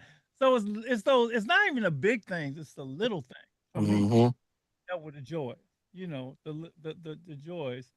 Reggie, talk about when you walk through the door, and then they be running outside, dad. this caller from the first hour, it was amazing. He said, I said, what's your joy? He said, what did he say? Going to what? Going to 7-Eleven. Going to 7-Eleven and spending his last dime. Mm. He's broke. He said, and loving it. That's the joy of fatherhood. And only fathers can understand that joy. Mm-hmm. How did you learn how to be father? I'm curious. And we'll just take a Oh man, I learned. hold on, So, hold on, okay. Tyler. For me, I had a dad, right? So my learning curve, and my father taught me, I always say two things. And my father's old school. I mean, I'm old school dad. You know, I'm old school 1950s, man. They didn't play. They like, they just, yeah. But he taught me two things. Men take care of the children and men work, right? That's the two things he taught me. The other nuance is, so I knew that, because I had one, I was going to be one, and I was going to be one no matter what, And so I'm curious about each of you. How did you, what made you want to be a dad? How'd you learn? Ooh, top quick. Well, first of all, I didn't grow up with a father, and I learned how to be a dad from the men in my life. So that would be Mr. Coach Jiggins, Marshall, Jack, I guess rest in peace, Big Don Corbin, and Big Rich. They all taught me. They was all strong, influential men in my life. Taught me how to be a man and be a father. And the rest, I'm still learning on the fly. I just recommend dealing with men that want to be accountable and having a strong man that's doing the right thing. So, Jason, what about you? How'd you learn? Yeah, I grew up without a father too, and it was hard. My mother and I, we came from very, very, very humble beginnings. And I learned how to be a father through a variety of sources. One is the men in my life, the community, the uncles, the coaches, the kung fu masters, right? If you're Chinese, the kung fu master, always beating your ass, the kung fu master, right? And then that's number one. Mm-hmm. Number two is my mother remarried and had another set of kids, and I helped raise them. So by the time I had kids, I had some experience with young children. And then third, and I can't emphasize enough, I even wrote this on my notes before tonight, which is because I thought we were gonna talk to some young people. But you got God gave you these two eyes and these two ears, and you can really learn a lot by shutting your mouth and open your eyes and open your ears. You can really learn a lot. And if there's a man in the community who you admire, look at him, listen to him, study him. Because if that's who you want to be, you should study and learn and watch and listen. So that's how I learned how to be a dad. And then I'm a strong Christian, so we rely on our faith a lot. And I belong to a Christian men's group, but that came a little bit later in the process. So all that together. Thank you. Dr. Daniel, let's go to Dr. Daniel. How'd you learn? Yeah, let me unmute.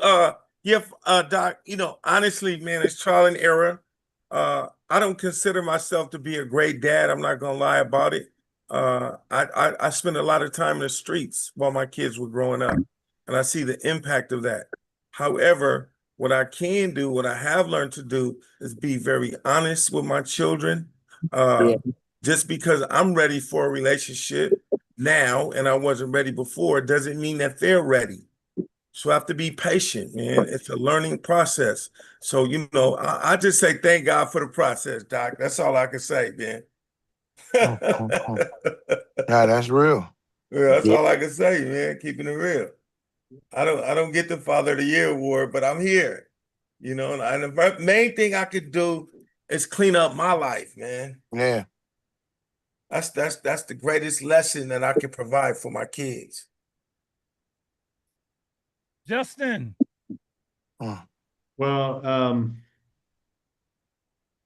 You know, Joe, you talked about your dad and what your dad told you. One thing that sticks in my head that my dad told me was, you know, you can be anything you want to be, but whatever you decide to do, big, small, in the middle, just do your best. Do your absolute best, try your hardest. And that I think I always carried with me, and that's something I try to tell my daughter today. Like, look, if you're gonna do it, like all in, let's do it. Let's go. And I think that's, no matter what you're trying to do, you do it. And another thing he always told me was honor your commitments.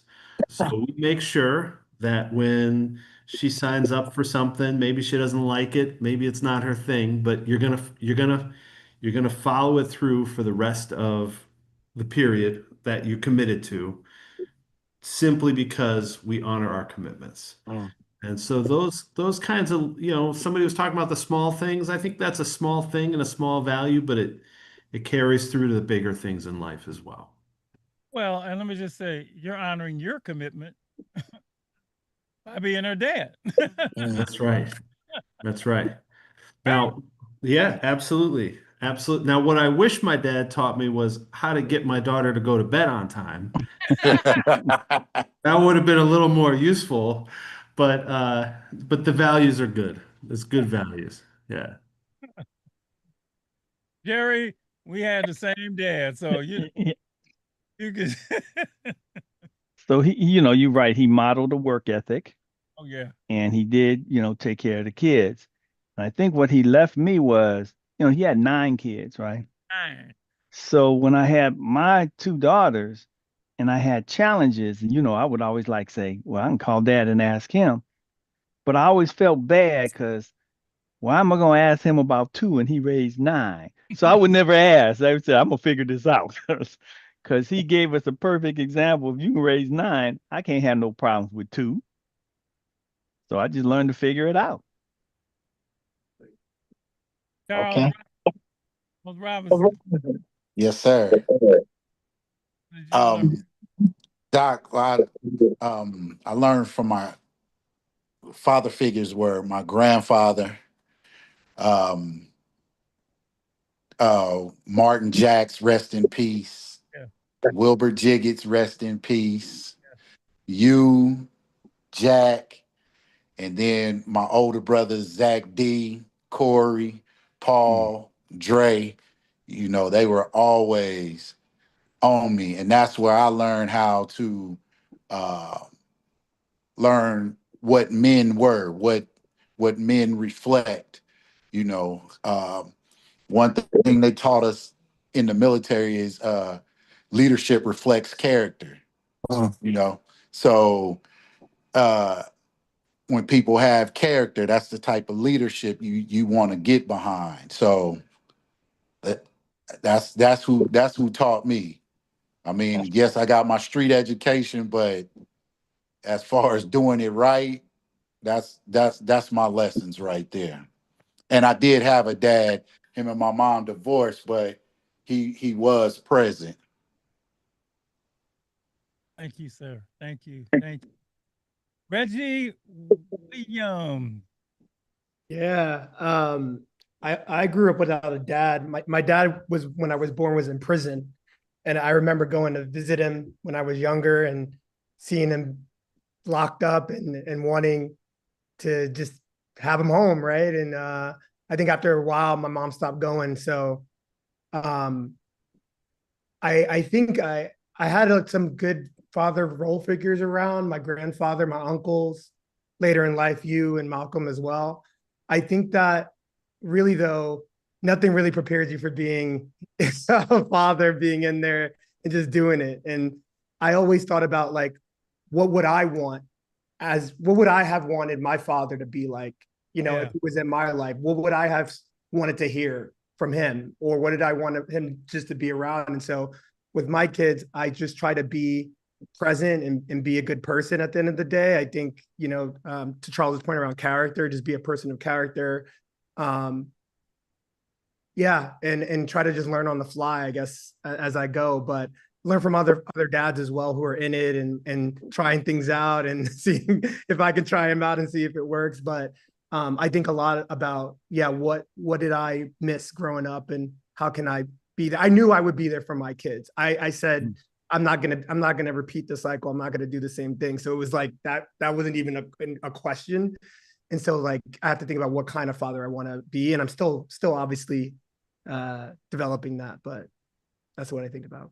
Reg, I want to give you a lot of credit, a lot of props for that, because there's a lot of young men who grew up without a father and say, I'm going to be there for mine, and they aren't for whatever reason.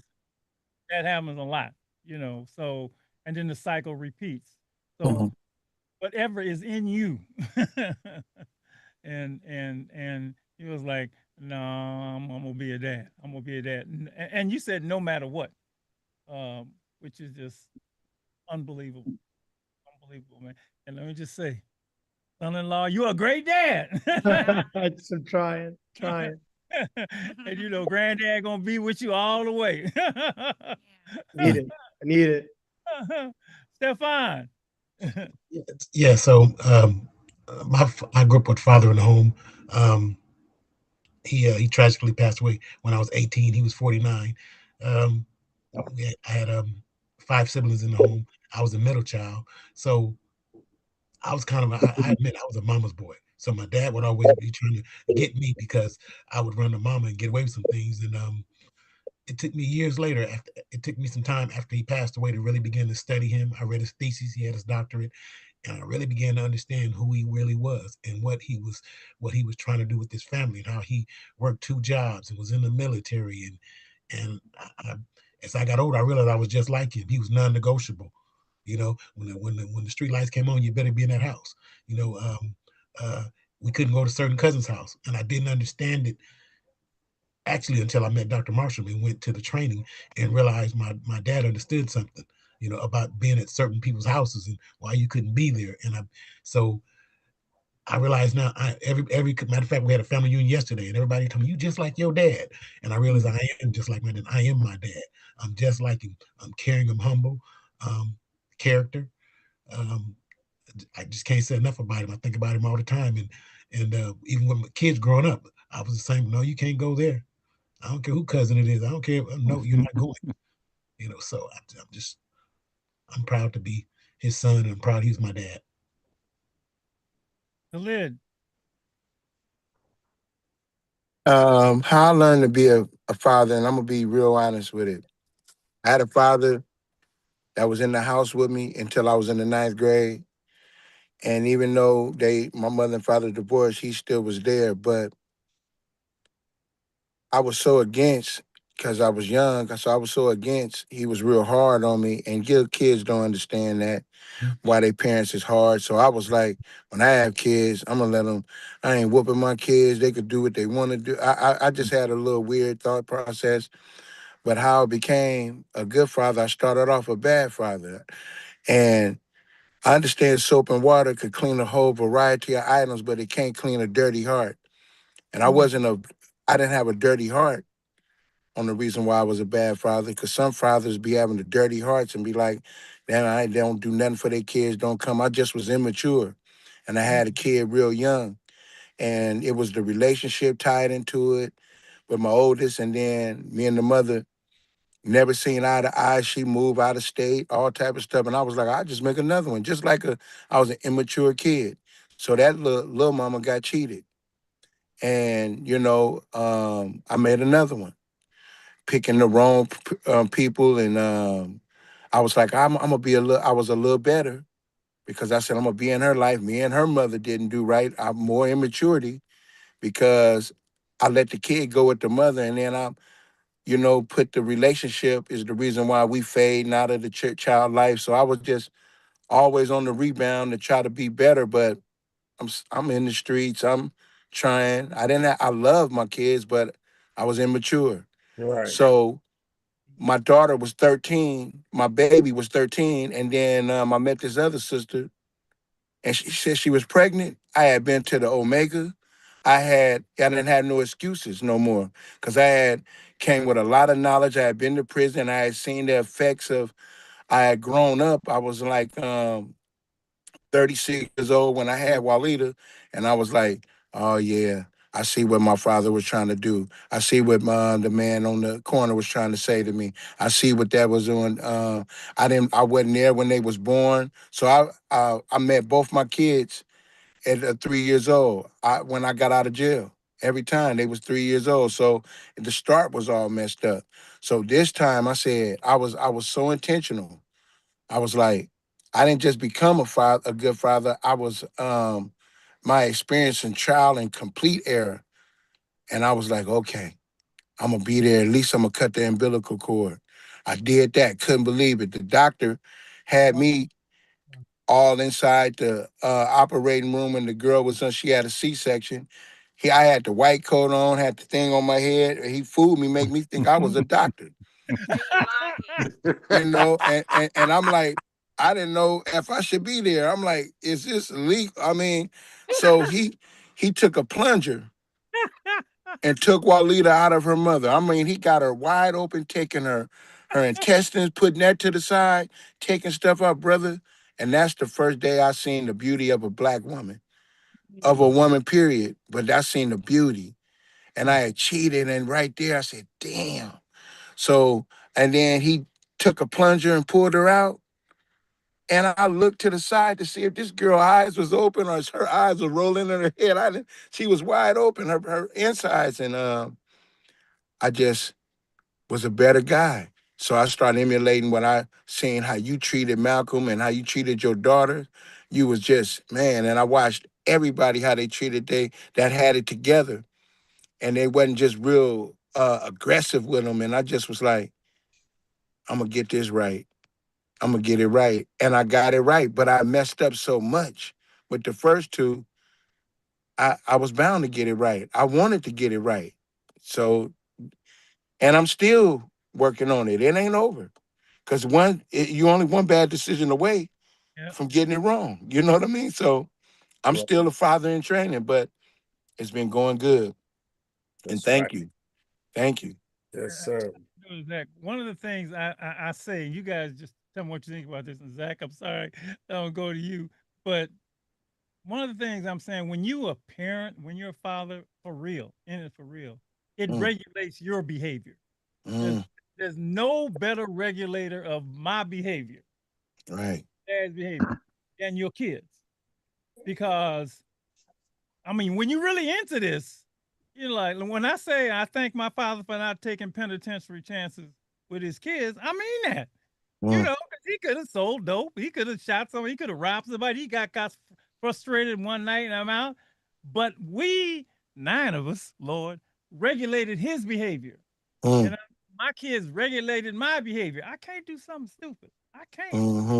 Depending on me.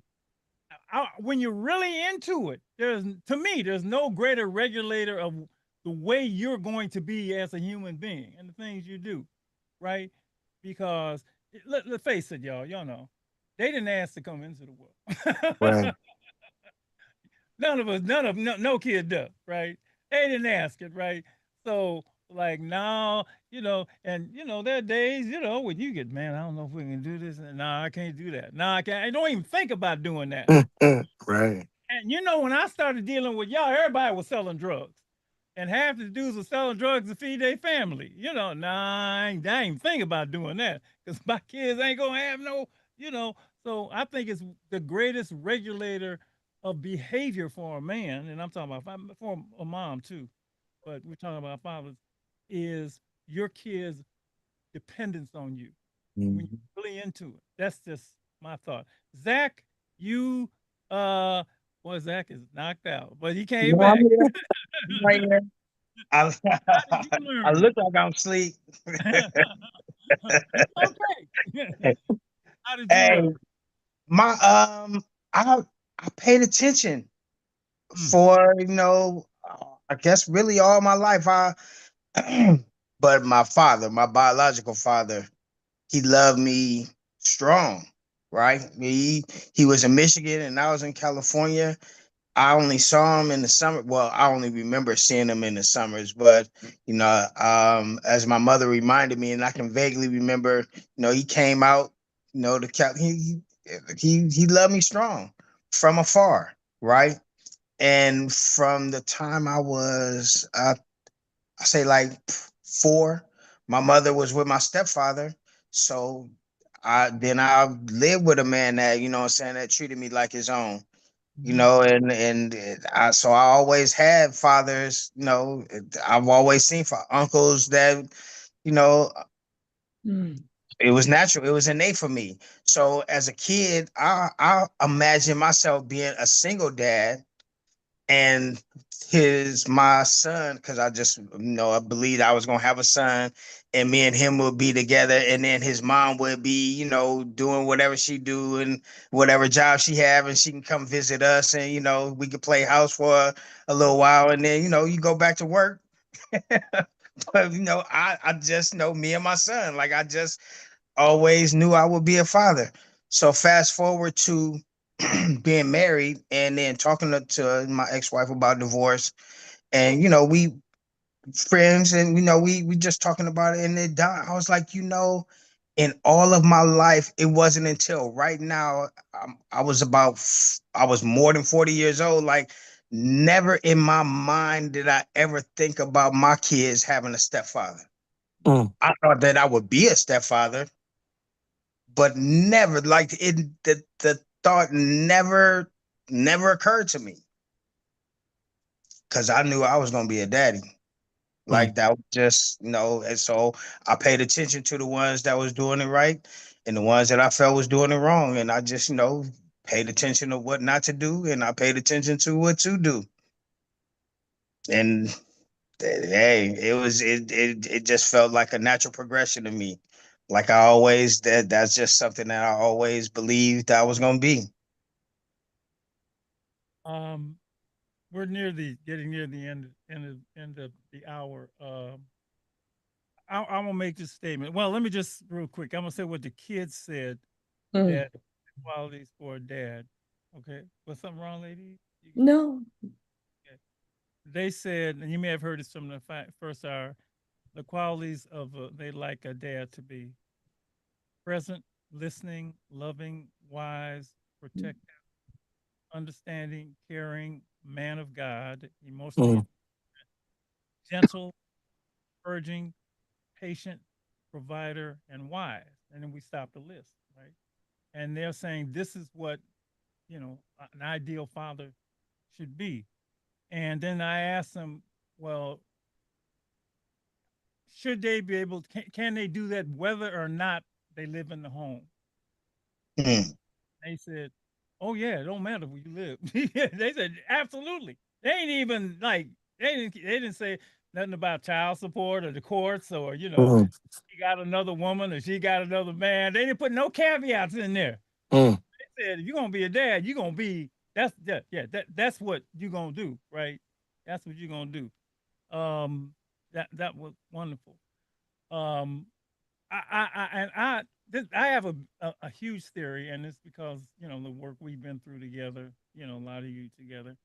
I really believe this. I grew, you know, I got into this business because a lot of families were in disarray. Jack and I did. We got into families in disarray. And probably the biggest out of whack thing was the whole, you know, the father thing, right? Men selling drugs and, you know, I went there. I am a firm believer when the men are right, when the fathers are right, the neighborhood's gonna be right, the community's gonna be. Go to a game where there's a bunch of dads, not just men, dads. Like, ain't nobody gonna run up in there. Look, they ain't run up in the club and it's just me and Jack and Coach. Am I right? And I got all these dudes running here. What you gonna run with this? You know, y'all ain't messing with my kids. That father thing is huge. I had one of my girls was away at college, and she called me, and her boyfriend, it was beefing, right? And he picked up something, and she picked up something, and this. I said, put him on the phone. I said, I want to talk to you first. You know, I almost sounded like Coach when I said it, because Coach had a way, y'all know Coach had a way of saying stuff, right? I said, put him on. I said, look, and I called him son on purpose. His name was Michael. I said, Michael, listen, son, I don't want nothing to happen to her, and I definitely want it to happen to you. I don't want you to go to jail. I don't want her. I don't want nothing. So this is my suggestion. I suggest you just pick up and leave. I said, this girl is my daughter. I'm her father. Now, I really wasn't her father biologically, but this is one of my girls I sent to school, right? Mhm.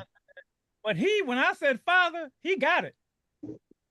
He got everything in my voice. He got everything at the weight of that call. Hmm. I said, I'm really gonna suggest you do that because I don't want nothing to happen to you, right? I don't want the Mm. police. And then I said, now don't make me come down there. That followed, right? I don't want to have to come down there, So just take and he actually left. But what got him to slow down and think was, man, I'm messing with somebody's daughter, So it's Mm. like, yeah, you're Yeah. supposed to come down there and get mine, right? Yeah. So that word has been so powerful for me.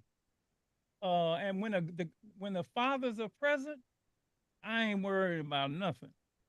I ain't worried about nothing. I'm not worried about anything. And I want to thank all of you, seriously, for taking that job seriously.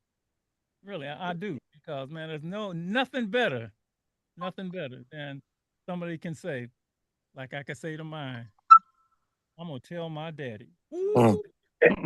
Mm. Mm. For real. Mm-hmm. Tell my daddy. Look, Mm-hmm. I'm gonna tell my daddy. I ain't gotta go to police. I'm gonna tell my daddy. And you go, and the boys that grew up with me, I ain't got nobody to tell. So they telling my daddy. Mm. That is so powerful. Your kids You can brought come your daddy. and say, I'm gonna tell my daddy. Mm-hmm. Wait. Anybody want to add anything before I turn it over to the one and only Lady Estelle? I do. I just want to give a shout out to all the fathers, and I know I talked about my father, but another person in my life was my Uncle Perry. And my Uncle Perry was like your dad. He lived in LA, and every summer we go to LA. He had 9 sons and 1 daughter. And Uncle Perry was just he was after my father passed, he became my father, and he was such a hero. I mean, the man worked 2 jobs and held down nine sons and 1 daughter right there on Avalon and Colden Dock in South Central. And can't say enough about that man. He was a rock. Anyone else got a last word before Lady E jumps in? Man, I just want to say happy Father's Day again to the brothers. Let y'all know, man, I love you. I appreciate you. And like I say, I'll be like paying attention, you know what I mean? And that helped me out. Well, with I was saying, you just being a good person will allow you to be a good son, father, brother, friend, co-worker, all the stuff.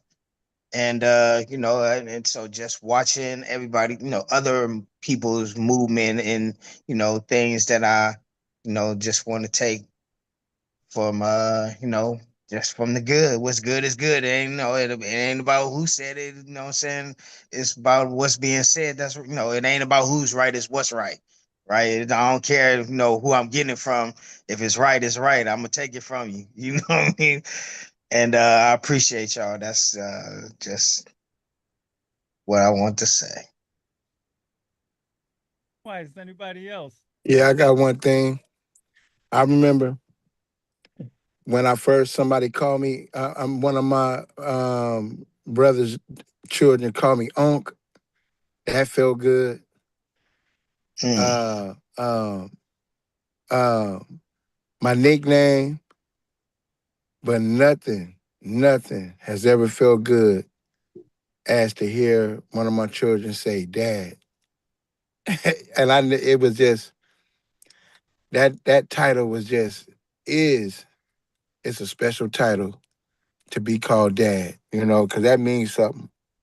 Dad, Mm-hmm. and then I've been called Coach. That was the title, but Dad ain't nothing like it. Ain't nothing like it for me. Jason, you want to get it? Anybody want to say something? Jason. Yeah, I got something for y'all. So I just want to send everyone blessings. You know, these calls and these type of groups are really good because they fill us up, right? But well, we all know, you know, these moments are few and far between. There's gonna be a lot of time between now and the time you get in another group like this. There's gonna be a lot of lonely moments where you gotta make hard decisions. Nobody around you giving you no praise, no congratulations, nothing. And you just gotta buck up and handle it, get through it on your own. Okay. So I just want to send you all blessings and let this fill your cup up and just bear through those times. Personally, when I get in those dark times and it's hard for me, I try to have prepared for those in advance by developing a heart of gratitude. You can fill your heart with gratitude when the times are rough. It's a lot easier to get through them. So practice gratitude all during your downtime. When times get rough, your grateful heart will get you through the day. So blessings to y'all. Thank you. That's what's like that. Thank you.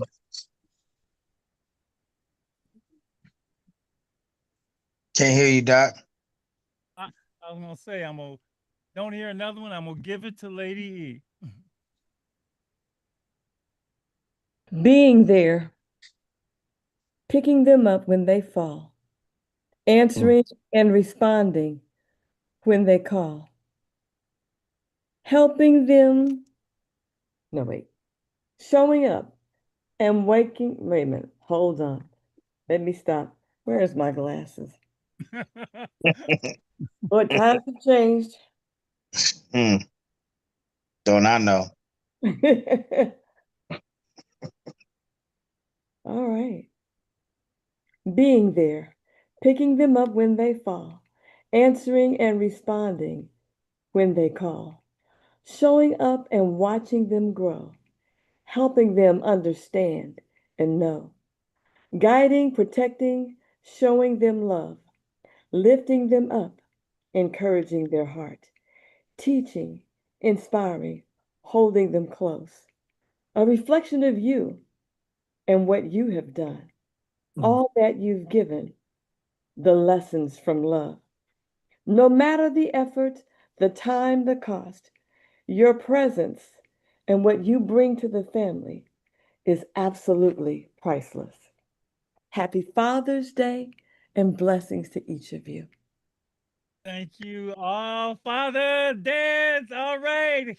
Happy Father's Day. Thank you all for being here. Zach, you can get some sleep now. Now you back too. Reg. Y'all some more, fam. Sleep at home. I was talking about that. I'm talking about my son-in-law. I hope they gonna run out as soon as you get off. Everybody, man. Dr. Daniels, you're gonna be on the show. He's gonna be on the show in 2 weeks with his new book. I'll let y'all know. Prevail, about his life and his remarkable turnaround from, well, it was a good read. That we're used to. Not there now. Just thanks everybody. All right, happy Father's Day. Get ready tomorrow. Happy Father's Day. All right. All right. Father's Happy Father's